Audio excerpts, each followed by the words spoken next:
Alas 6:47 ng ating oras, mga kapuso, 13 minuto na lang, mag-alas 7 na po ng umaga. May isang kongresista nagbababala na mas mabigat na mga problema daw sa edukasyon. Si Weng Salvacion ang magbabalita tungkol dyan. Weng Salvacion, sino ba yung kongresista niyan? Magandang umaga, Weng.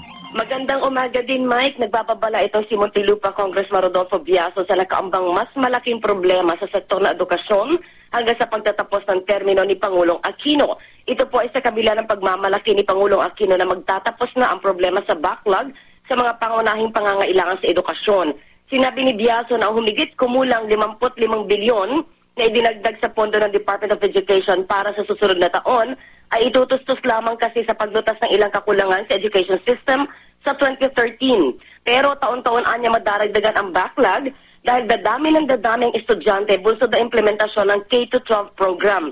Sa mga bagong pasok daw ngayon sa high school, ay wala pa umunang magtatapos sa 2016 hanggang 2017 dahil sa pinahabang taon ng pag-aaral. Dahil dito sa pagtaya ni Biason, pagsapit ng 2016 ay aakyat sa 50% ang kakulangan sa guro, silya at mga silid-aralan.